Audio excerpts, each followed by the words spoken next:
Ito na mga kabasketball, ipapakilala na ni Coach Tim Cone yung Final 12 ng ating Gilas Pilipinas para nga dyan sa Asian Games. Bakit nga ba si Renz Abando lang yung may pinakamalaking tsansa na makapaglaro dyan? At bakit nasabi ni Coach Tim Cone na mailalabas niya yung laro netong si Scottie Thompson dyan sa Asian Games? At yung naging paliwanag netong si Coach Chot Reyes patungkol nga doon sa naging performance natin dyan nga sa FIBA World Cup, kasi idinipensa niya rin yung 73 seconds na ibinigay niya dito nga sa ating pambatong si Kai Sotto. Pero bago yan, hingi lang ako ng isang matamis na like, pampagana.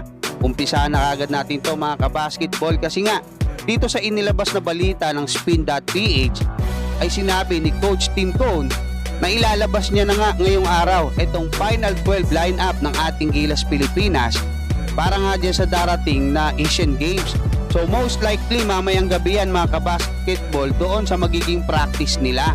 At nagpadala na nga ng letter etong PBA Commissioner na si Willie Marcial diyan nga sa KBL at sa Japan B-League. Pero mukhang si Renz Abando lang ang makukuha natin mga kabasketball doon nga sa naglaro dyan sa FIBA World Cup, kasi nga may report na doon na hindi sasama dito sa pre-season etong si Renz Abando. Antabayanan natin yan mga kabasketball. At yung Japan B-League naman ay wala pa ring galaw hanggang sa ngayon. At sinabi nga ni Snow Badwa na malabong magbigay etong Japan B-League ng mga players, kasi para raw sila yung mag-dominate dito nga sa magaganap na tournament. Ang sa akin dito mga kabasketball, siguro pwede nating i-request sa gobyerno, kasi nga parang mga OFW na tong mga to yung mga naglalaro overseas, no?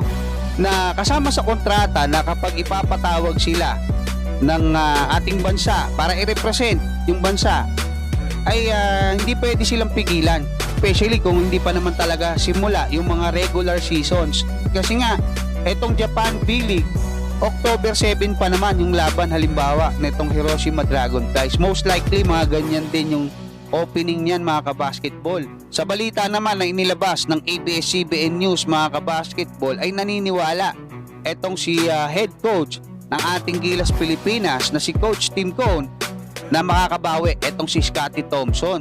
Mailalabas niya yung laro niya rito mga kabasketball, kasi nga kakagaling niya raw lang daw doon sa injury. Totoo naman yan doon sa FIBA World Cup, at nahirapan siya doon sa adjustment doon sa presence ni NBA star Jordan Clarkson. Medyo maliit talaga yung naging performance niya rito mga kabasketball, at maging yung kanyang naging minuto. At ayon nga rito kay Coach Tim Cone mga kabasketball ay hindi nga siya masyadong naging komportable doon sa rotation, kasi nga itong si Jordan Clarkson ay nagagwardya, pero dahil nga siya na yung head coach at si Justin Brownlee yung ating magiging naturalized player dito na komportable siya, teammate niya sa Ginebra. At ang pinakamagaling na hinete ng dalawang yan ay walang iba kundi si Coach Tim Cone. Mapapagana niya ng maganda kaya si Scottie Thompson. Kaya tabayanan natin yan mga kabasketball. Sa naging balita naman kanina ng Spin.ph ay sinabi ni Coach Chot Reyes yung mga bagay na naging problema.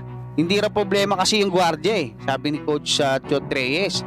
Ang issue raw talaga yung kakulangan ng kumbaga practice na magkakasama nitong ating Gilas Pilipinas. Dito nga sa naging programa ni former PBA Commissioner Noli Iyala sa Power and Play ay nakausap niya nga itong si Coach Chot Reyes.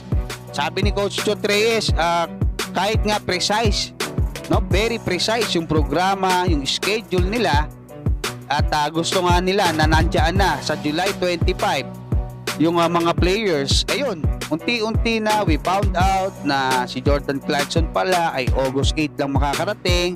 Tapos dapat si Kai Sotto pagkatapos ng Summer League July 17 makakarating, kaya lang nagkaroon nga ng back injury. So yun daw yung mga naging problema ayon kay Coach Chot Reyes. At hindi raw issue yung style of play. Kumbaga kasi kino-question yung kanyang style of play, yung marami nagsasabi yung dribble drive offense, yung sinasabi nila, hindi raw yun ang naging main issue dyan.